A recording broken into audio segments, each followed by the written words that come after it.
Chapter 10. Dickon. The sun shone down for nearly a week on the secret garden. The secret garden was what Mary called it when she was thinking of it. She liked the name, and she liked still more the feeling that when its beautiful old walls shut her in, no one knew where she was. It seemed almost like being shut out of the world in some fairy place. The few books she had read and liked had been fairy storybooks, and she had read of secret gardens in some of the stories. Sometimes people went to sleep in them for 100 years, which she had thought must be rather stupid. She had no intention of going to sleep, and in fact she was becoming wider awake every day which passed at Misselthwaite. She was beginning to like to be out of doors. She no longer hated the wind, but enjoyed it.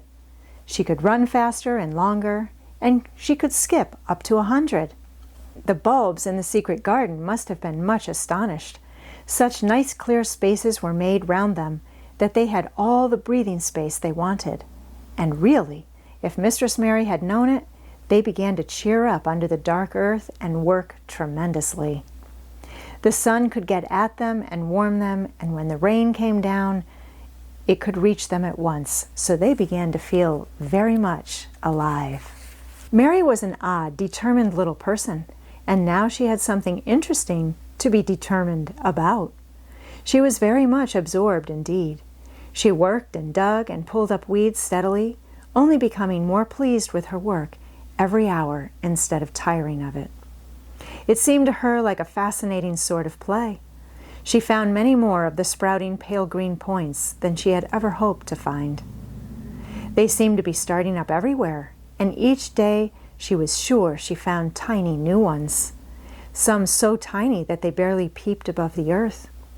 There were so many that she remembered what Martha had said about the snowdrops by the thousands, and about bulbs spreading and making new ones. These had been left to themselves for 10 years, and perhaps they had spread, like the snowdrops, into thousands. She wondered how long it would be before they showed that they were flowers. Sometimes she stopped digging to look at the garden and try to imagine what it would be like when it was covered with thousands of lovely things in bloom. During that week of sunshine, she became more intimate with Ben Weatherstaff. She surprised him several times by seeming to start up beside him as if she sprang out of the earth. The truth was that she was afraid that he would pick up his tools and go away if he saw her coming.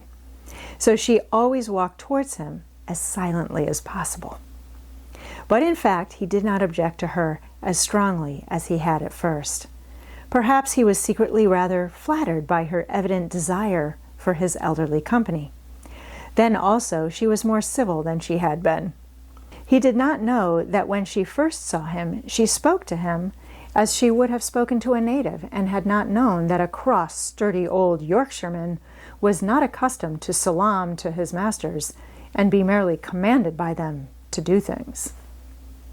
"Thou'rt like the robin," he said to her one morning when he lifted his head and saw her standing by him. "I never knows when I shall see thee, or which side they'll come from." "He's friends with me now," said Mary. "That's like 'em," snapped Ben Weatherstaff, "making up to the women folk just for vanity and flightiness.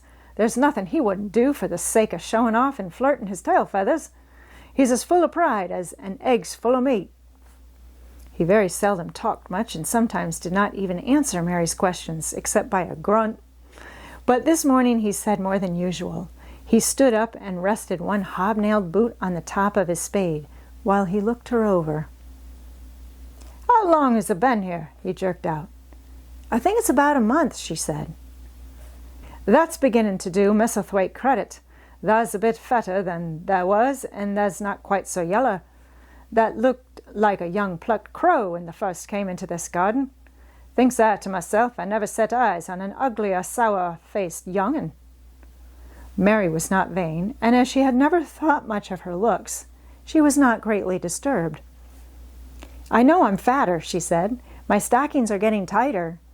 They used to make wrinkles. There's the robin, Ben Weatherstaff." There indeed was the robin, and she thought he looked nicer than ever.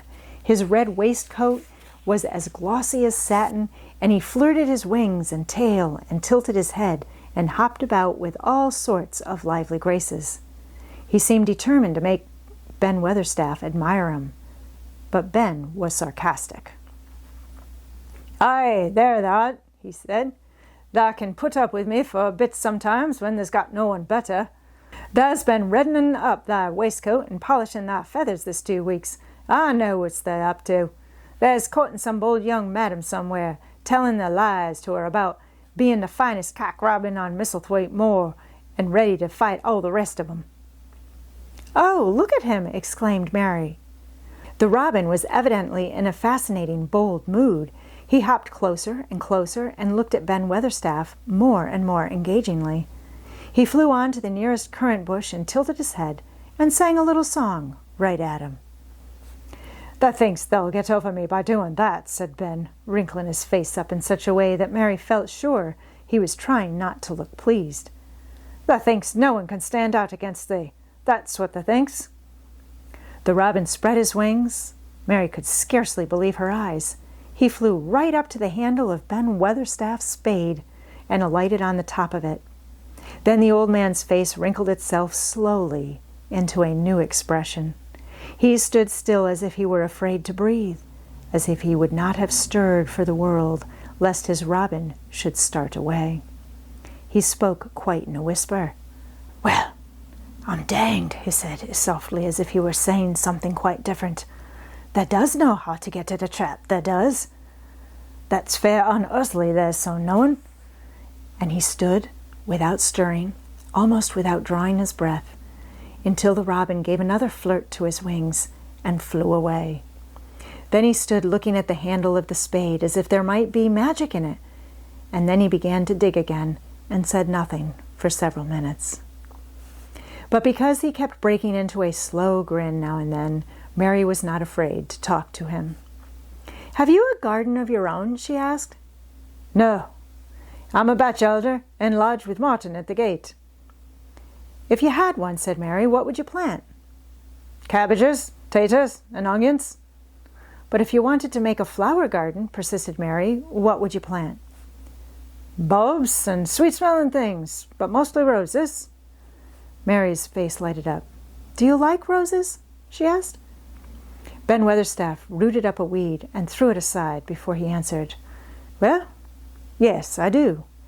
I was learned that by a young lady I was gardener to. She had a lot in a place she was fond of, and she loved 'em like they was children, or robins. I've seen her bend over and kiss 'em." He dragged out another weed and scowled at it. "That were as much as 10 year ago." "Where is she now?" asked Mary, much interested. "Heaven," he answered, and drove his spade deeply into the soil, according to what parson says.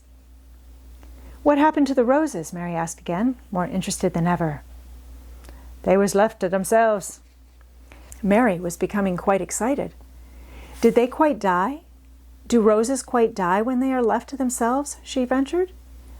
"Well, I'd got to like 'em, and I liked her, and she liked 'em," Ben Weatherstaff admired reluctantly. "Once or twice a year I'd go in and work at 'em a bit, prune 'em and dig 'em about the roots. They'd run wild, but they was in rich soil, so some of 'em lived." "When they have no leaves and look gray and brown and dry, how can you tell whether they are dead or alive?" inquired Mary. "Wait till the spring gets at 'em. Wait till the sun shines on the rain and the rain falls on the sunshine, and then they'll find out." "How? How?" cried Mary, forgetting to be careful. "Look along the twigs and branches, and if thou sees a bit of brown swelling here and there, watch it after the warm rain and see what that happens." He stopped suddenly and looked curiously at her eager face. "Why does he care so much about roses and such all of a sudden?" he demanded. Mistress Mary felt her face grow red. She was almost afraid to answer. I want to play that I have a garden of my own," she stammered. There's nothing for me to do. I have nothing and no one." "Well," said Ben Weatherstaff slowly, as if he watched her, "that's true. Thou hasn't." He said it in such an odd way that Mary wondered if he was actually a little sorry for her. She had never felt sorry for herself. She had only felt tired and cross because She disliked people and things so much. But now the world seemed to be changing and getting nicer. If no one found out about the secret garden, she should enjoy herself always. She stayed with him for 10 or 15 minutes longer and asked him as many questions as she dared.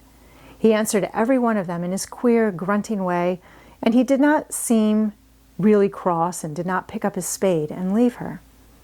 He said something about roses just as she was going away, and it reminded her of the ones he had said he had been fond of. "Do you go and see those other roses now?" she asked. "Not been this year. My rheumatics has made me too stiff in the joints." He said it in his grumbling voice, and then quite suddenly he seemed to get angry with her, though she did not see why he should. "Now look here," he said sharply.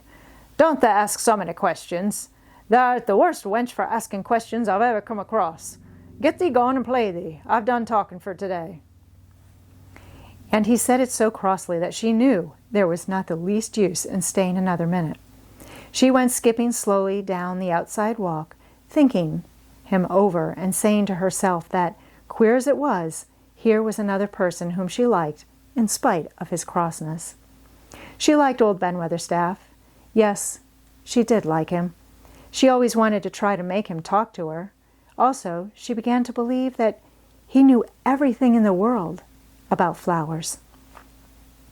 There was a laurel-hedged walk which curved round the secret garden and ended at a gate which opened into a wood in the park. She thought she would skip round this walk and look into the wood and see if there were any rabbits hopping about. She enjoyed the skipping very much, and when she reached the little gate, she opened it and went through because she heard a low, peculiar whistling sound and wanted to find out what it was. It was a very strange thing indeed. She quite caught her breath as she stopped to look at it. A boy was sitting under a tree with his back against it, playing on a rough wooden pipe. He was a funny-looking boy, about 12.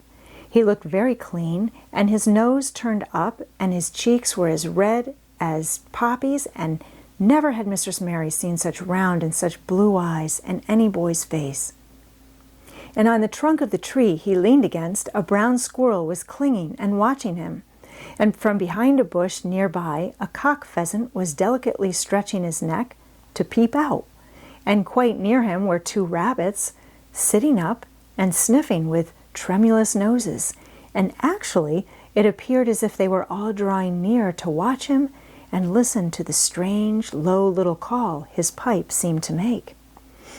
When he saw Mary, he held up his hand and spoke to her in a voice almost as low as and rather like his piping.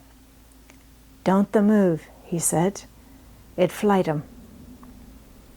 Mary remained motionless.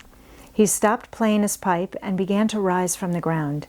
He moved so slowly that it scarcely seemed as though he were moving at all.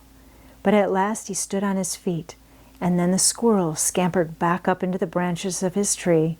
The pheasant withdrew his head, and the rabbits dropped on all fours and began to hop away, though not at all as if they were frightened. "I'm Dickon," the boy said. "I know thou'rt Miss Mary." Then Mary realized that somehow she had known at first that he was Dickon. Who else could have been charming rabbits and pheasants as the natives charm snakes in India? He had a wide, red, curving mouth, and his smile spread all over his face. "I got up slow," he explained, "because if they makes a quick move, it startles them. A body has to move gentle and speak low when wild things is about." He did not speak to her as if they had never seen each other before, but as if he knew her quite well. Mary knew nothing about boys, and she spoke to him a little stiffly because she felt rather shy. "Did you get Martha's letter?" she asked. He nodded his curly, rust-colored hair. "That's why I come." He stooped to pick up something which had been lying on the ground beside him when he piped. "I've got the garden tools. There's a little spade and a rake and a fork and a hoe. They are good uns. There's a trowel too, and the woman in the shop threw in a packet of white poppy and one of blue larkspur when I bought the other seeds." "Will you show the seeds to me?" Mary said. She wished she could talk as he did. His speech was so quick and easy, it sounded as if he liked her and was not the least afraid she would not like him, though he was only a common moor boy, in patched clothes and with a funny face and a rough, rusty red head. As she came closer to him, she noticed that there was a clean, fresh scent of heather and grass and leaves about him, almost as if he were made of them. She liked it very much, and when she looked into his funny face with the red cheeks and round blue eyes, she forgot that she felt shy. "Let us sit down on this log and look at them," she said. They sat down, and he took a clumsy little brown paper package out of his coat pocket. He untied the string, and inside there were ever so many neater and small packages with a picture of a flower on each one. "There's a lot of mignonette and poppies," he said. "Mignonette is the sweetest smelling thing as grows, and it'll grow wherever you cast it, same as poppies will. Them as'll come up in bloom if you just whistle to 'em, them's the nicest of all." He stopped and turned his head quickly, his poppy-cheeked face lighting up. "Where's that robin as is calling us?" he said. The chirp came from a thick holly bush, bright with scarlet berries, and Mary thought she knew whose it was. "Is it really calling us?" she asked.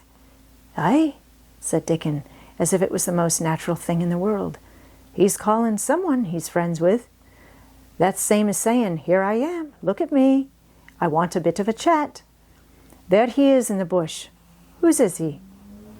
"He's Ben Weatherstaff's, but I think he knows me a little," answered Mary. "Aye, he knows thee," said Dickon in his low voice again, "and he likes thee. He's took thee on. He'll tell me all about thee in a minute." He moved quite close to the bush with a slow movement Mary had noticed before, and then he made a sound almost like the robin's own twitter. The robin listened a few seconds intently, and then answered quite as if he were replying to a question. "Aye, he's a friend of yours," chuckled Dickon. "Do you think he is?" cried Mary eagerly. She did so want to know. "Do you think he really likes me?" "He wouldn't come near thee if he didn't," answered Dickon. "Birds is rare choosers, and a robin can flout a body worse than a man. See, he's making up to thee now. Cannot thee see a chap, he's saying?" And it really seemed as if it must be true. He so sidled and twittered and tilted as he hopped on his bush. "Do you understand everything birds say?" said Mary. Dickon's grin spread until he seemed all wide, red, curving mouth, and he rubbed his rough head. "I think I do." "And they think I do," he said. "I've lived on the moor with 'em so long. I've watched 'em break shell and come out and fledge and learn to fly and begin to sing, till I think I'm one of 'em. Sometimes I think perhaps I'm a bird or a fox or a rabbit or a squirrel or even a beetle, and I don't know it." He laughed and came back to the log and began to talk about the flower seeds again. He told her what they looked like. When they were flowers, he told her how to plant them and watch them and feed and water them. "See here," he said suddenly, turning round to look at her. "I'll plant them for thee myself. Where is the garden?" Mary's thin hands clutched each other as they lay on her lap. She did not know what to say, so for a whole minute she said nothing. She had never thought of this. She felt miserable, and she felt as if she went red and then pale. "There's got a bit of a garden, hasn't they?" Dickon said. It was true that she had turned red and then pale. Dickon saw her do it, and as she still said nothing, he began to be puzzled. "Wouldn't they give thee a bit?" he asked. "Hasn't they got any yet?" She held her hands even tighter and turned her eyes towards him. "I don't know anything about boys," she said slowly. "Could you keep a secret if I told you one? It's a great secret. I don't know what I should do if anyone found it out. I believe I should die." She said the last sentence quite fiercely. Dickon looked more puzzled than ever and even rubbed his hand over his rough head again, but he answered good-humoredly. "I'm keeping secrets all the time," he said. "If I couldn't keep secrets from the other lads, secrets about foxes, cubs, and birds' nests, and wild things' holes, there'd be naught safe on them all. Aye, I can keep secrets." Mistress Mary did not mean to put out her hand and clutch his sleeve, but she did it. "I've stolen a garden," she said very fast. "It isn't mine. It isn't anybody's. Nobody wants it. Nobody cares for it. Nobody ever goes into it. Perhaps everything is dead in it already. I don't know." She began to feel hot and as contrary as she had ever felt in her life. "I don't care. I don't care. Nobody has any right to take it from me when I care about it and they don't. They're letting it die, all shut up by itself," she ended passionately, and she threw her arms over her face and burst out crying. Poor little Mistress Mary. Dickon's curious blue eyes grew rounder and rounder. "Ah!" he said, drawing his exclamation out slowly, and the way he did it, it meant both wonder and sympathy. "I've nothing to do," said Mary. "Nothing belongs to me. I found it myself, and I got into it myself. I was only just like the robin, and they wouldn't take it from the robin." "Where is it?" asked Dickon in a dropped voice. Mistress Mary got up from the log at once. She knew she felt contrary again, and obstinate, and she did not care at all. She was imperious and Indian, and at the same time hot and sorrowful. "Come with me and I'll show you," she said. She led him round the laurel path and to the walk where the ivy grew so thickly. Dickon followed her with a queer, almost pitying look on his face. He felt as if he were being led to look at some strange bird's nest and must move softly. When she stepped to the wall and lifted the hanging ivy, he started. There was a door, and Mary pushed it slowly open, and they passed in together. And then Mary stood and waved her hand round defiantly. "It's this," she said. "It's a secret garden, and I'm the only one in the world who wants it to be alive." Dickon looked round and round about it, and round again.